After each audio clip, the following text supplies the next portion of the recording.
afternoon. My name is Peggy Cameron. I'm a co-founder of the Friends of the Halifax Common and as well of the organization or coalition Save the View. We came together about a year and a half as a group of eight progressive social, environmental, and citizens groups because we were very concerned about our government being asked to provide public money for a private development, in fact, a P3 convention center. Initially, we were concerned about the business case for the convention center. Was it the best use of public money?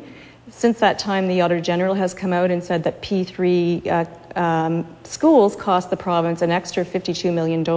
So we know that anything P3 is more costly. We were concerned about it being adding money to the public debt. All levels of government claim to have no money. We've just had a tax raise in this province, and they need that money, the governments and the citizens need that money to be spent on core government services. That would include transportation, health, education, justice, and so on. And so really to spend upwards of $100 million, and again, a problem is we don't know the exact amount, on an underground convention center seems to be a poor use of public money for citizens of Nova Scotia at this time. Second matter we were concerned about was the sustainability of this enterprise. We know that the convention center industry throughout North America is basically tanking. We know that there'll be many concerns in the future about energy for people traveling and climate change. And we also are concerned about what the effect of this construction will be on our cultural, our social, and our economic future. The final matter that we were very concerned about and continue to be concerned about is the matter of open and transparent decision making. We feel that it's been quite undemocratic how this matter came to be proposed, and certainly the amount of information that we've been able to receive. We had a long struggle with FOIPOP to receive the complete 4 consultants' reports that were paid for by public tax dollars.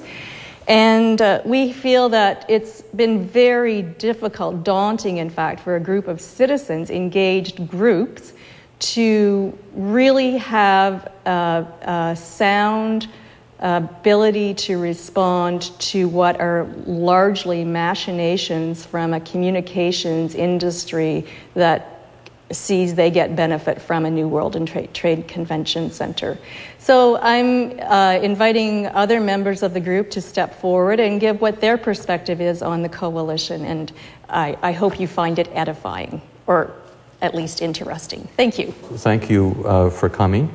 I'm going to be speaking today about the proposed convention center and its effect on views from Citadel Hill, and other people will be talking about effects on tax dollars. I may mention that a little bit. My name is Phil Pacey.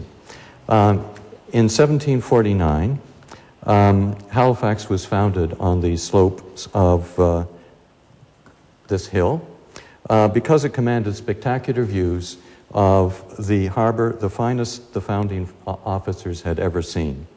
In 1759, Richard Short did the first known drawing of the view from Citadel Hill, and it became a popular engraving both here in Halifax and in London. The center harbor view of George's Island is iconic and has been the most pictured view for 250 years. After defeating Napoleon at the Battle of Waterloo, the brilliant Duke of Wellington ordered the construction of our state-of-the-art stone fortress, one of the great bastions of British power in its day. The Citadel continued to be used in the First World War and also in the Second World War, when anti-aircraft guns were mounted on Citadel Hill and protected what the British Admiral Bonham Carter called the most important port in the world. The view is essential to understanding the greatness of Halifax from the era of tall ships to World War II. Now, in 1974, Halifax Council adopted 10 triangular viewplanes.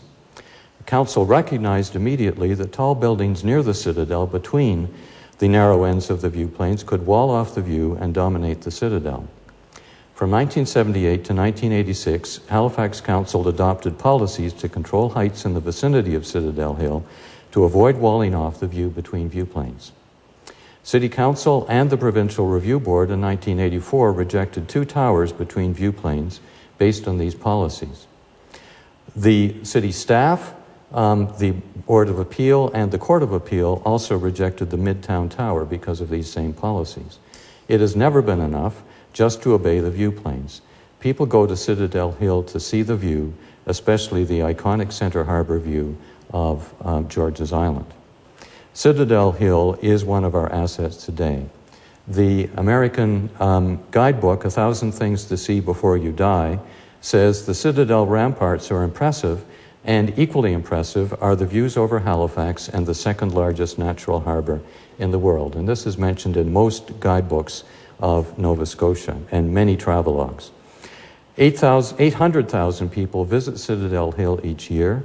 80% of them enjoy the view from the roadway without entering the fortress. 93% of HRM residents surveyed in 2007 said they go to Citadel Hill and see the view. The Citadel was voted the top wonder of Halifax in 2007. Now, an important group of people are people who come to Nova Scotia from outside the province because they bring money into our province. And 14 times more of these visitors to Nova Scotia pay to visit the Citadel than to attend all of the conventions that are held at the present World Trade and Convention Center, WTCC. The Citadel is a major economic benefit and creator of jobs. Today, the view from the great star-shaped fortress and National Historic Site over the finest natural harbor in the world is Nova Scotia's most important world-class attraction, making a major contribution to the $1.4 billion annual tourist revenue. Now, here I'm going to outline some events from 2009. HRM by design proposed height limits on a block-by-block basis. The height limit on the former Herald and Midtown sites would be 72 feet without a bonus. An extra 20-foot bonus would be permitted if conditions were met. However, HRM Council amended that proposal to increase heights on 2 blocks, the former Herald and Midtown blocks, to 18 and 14 stories if and only if a government funds a convention center on this site. That makes a government decision about funding a convention center extremely important. The Center Harbor view of George's Island from the roadway as it is today is shown in this picture, and you can see George's Island and the Center Harbor clearly. These are the proposed towers that would be constructed if any government funds a convention center on those 2 blocks. And you can see that those towers would block 4 times as much view as the Alliant Tower, which is also shown in the picture, and would almost totally hide George's Island. The viewplane would be walled in between the Alliant Tower and these proposed towers and would appear quite narrow. The convention center towers could be higher than Citadel Hill itself by about 40 feet and taller than the Midtown Tower, which was rejected by the Nova Scotia Court of Appeal. A public opinion survey of downtown pedestrians in May last year showed that of 3 images of the view from Citadel Hill, 91% of the pedestrians expressed opposition to the image with the convention center towers included. The 18-story hotel that would be constructed would be 200 feet high and would shadow the sidewalk cafes on Argyle Street. This is a cutaway view of that proposal, and you can see the height of the 2 towers. You see that Grafton Street is actually walled off. You see Market Street on one side and Argyle Street on the other side.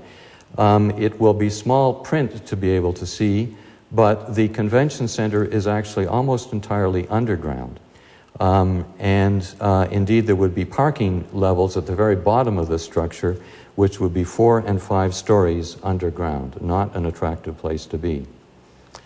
Now, the size of the convention center would be 120,000 square feet.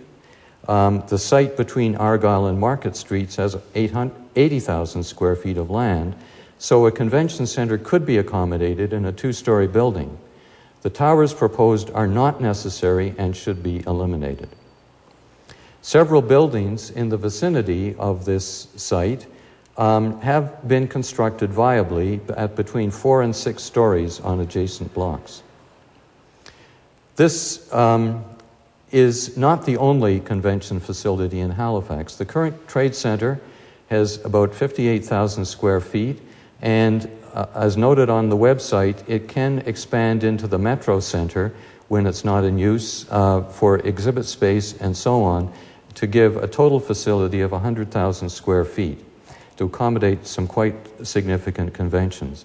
The Kennard Center is about half that size. There are various hotels which also have convention space which have accommodated international and national conventions, and the various universities in town also have substantial convention space.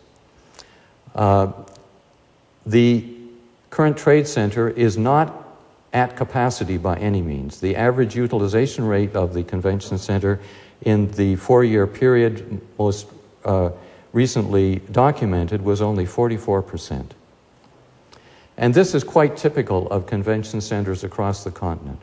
Dr. Haywood Sanders, the leading expert at the University of Texas, said existing centers have seen their business evaporate, while new centers and expansions are delivering remarkably little in terms of attendance and activity. Criterion Communications, who were hired by the local convention center to give them advice, said when groups are choosing a location for a convention center, the attractiveness of a city is a higher priority than a convention center. Thinkwell Research were asked to do a survey by the local convention center, and they found that almost the same number of present and potential customers will consider having future events at the present convention center as at the proposed convention center. Based on this survey, there is no reason to anticipate a significant change in attendance because of a new, larger center. Now, the view from Citadel Hill is iconic and very important to Halifax. And here is a painting labeled simply Halifax by Dujan Kadlec. It really captures the city. It's fitting that the most significant attraction in the historic garrison town is still the view of the Great Harbor and the defensive fortress. If the view is blocked and the prominence of the fortress is diminished, the identity of Halifax would be reduced and the money-making potential of our premier tourist attraction would wane. For 250 years, the view has been free for the enjoyment of all citizens and visitors.